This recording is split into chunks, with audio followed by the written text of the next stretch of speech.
Good morning student. GBDL senior secondary school Mishrauli की online classes में आपका हार्दिक स्वागत है। आज हम पढ़ेंगे क्लास थर्ड की इंग्लिश रीडर बुक का चैप्टर नंबर 9। इसको हमने पढ़ लिया था, द विंड। अब इसके हम क्वेश्चन आंसर कर रहे हैं।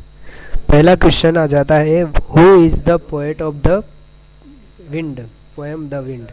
इसके पोएट का हमें नाम लिखना है, तो इसका नाम लिखते हैं अपन। उसका नाम है जेम्स रिवेंस, है ना। तो ये लिखते हैं हम, इसका नाम लिखते हैं हम James रिवीस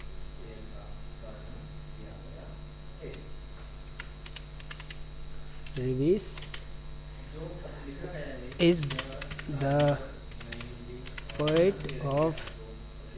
poet of the poem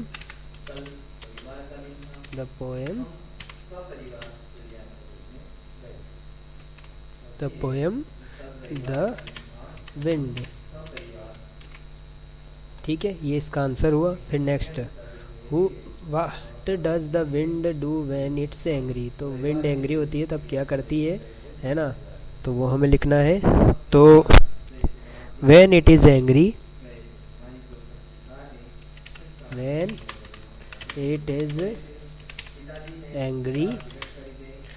it is angry the wind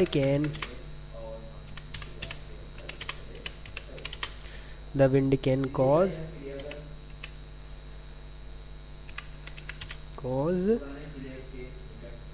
wind spread destruction.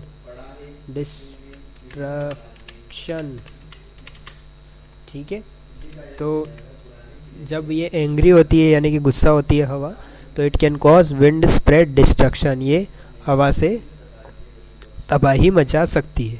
फिर इसके बाद, स्टील थ्रू द गार्डन, ये वाला क्वेश्चन है ना। Steel through the garden and not wake the flowers. सबसे पहले ये सारे क्वेश्चन के आंसर आप वीडियो को रोककर लिख लीजिए। ये दोनों क्वेश्चन के आंसर वीडियो को बीच में टच करके रोक लो और लिख लो। फिर हम इनको मिटाकर अगले क्वेश्चन पर जाएंगे। ठीक है, इनको अब मिटा देते हैं। अब अगले प्रश्न पर आते हैं। ये वाला है थर्ड प्रश्न, steel through the garden and not wake the flowers. इसका मतलब हमें बताना है सरल शब्दों में, तो वो लिखते हैं हम।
Steel through the garden and not wake the flowers. Flowers को वेक यानी उठाए बिना गार्डन से धीरे से निकल जाना। तो इसका मीनिंग बताया कि sneak through the garden without disturbing the flower, यानी कि हवा ऐसे बह जाती है जैसे वो फ्लावर को बिना छुए ही निकल रही हो, उन्हें कुछ भी हिलाए डुलाए बिना हवा धीरे से निकल जाती है। चलिए अगला प्रश्न देखते हैं। Do you think flower sleep.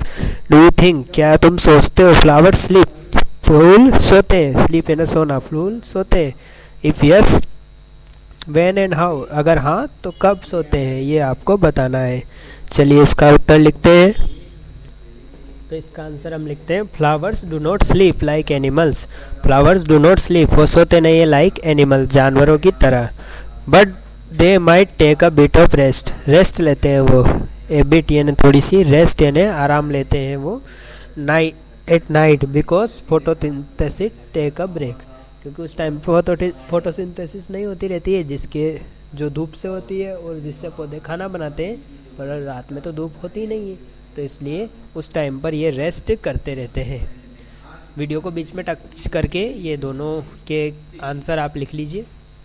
फिर हम अगला क्वेश्चन देखते हैं।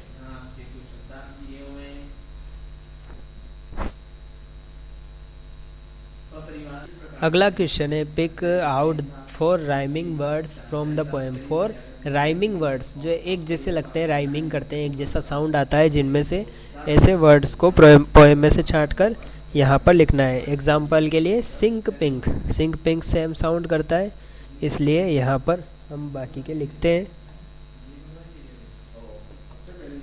इनके देखते हैं इनके कुछ एग्जाम्पल्स। जैसे सिंक और पिंक में एक जैसी साउंड आती है, ऐसे की ट्री, दोनों एक जैसा साउंड करते हैं। टावर्स फ्लावर्स, दोनों राइमिंग वर्ड है ना। शेक वेक, ये भी राइमिंग वर्ड है।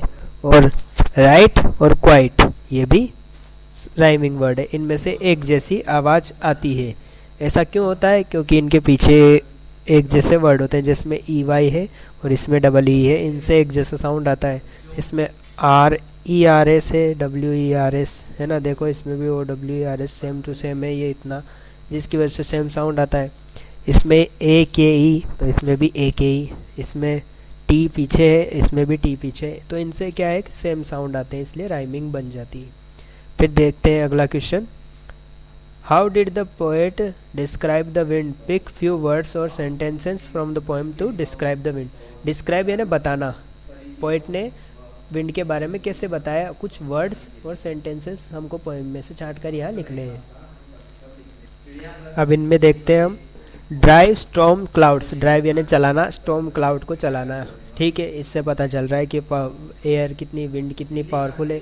शेक टॉल टावर्स, यानी कि बड़े बड़े टावर्स को हिला देती है, शेक यानी हिला देती है wind. Seas I can move, sea यानी समुद्र, समुद्र को मूव करना यानी आगे बढ़ा सकती है, उसकी लहरें आगे बढ़ाती है। शिप आई कैन सिंक, यानी शिप यानी जहाज को, सिंक यानी डुबा देना, जहाज को डुबा सकती है विंड, ठीक है। तो इन सभी बातों से विंड की पावर का पता चलता है, और इन सभी लाइनों को पोएट ने यूज़ किया है उसकी पावर दिखाने के लिए, ठीक है बच्चों। फटाफट से इनको उतार लीजिए, वीडियो को बीच में टच करके रोक लो और इनको उतार लो।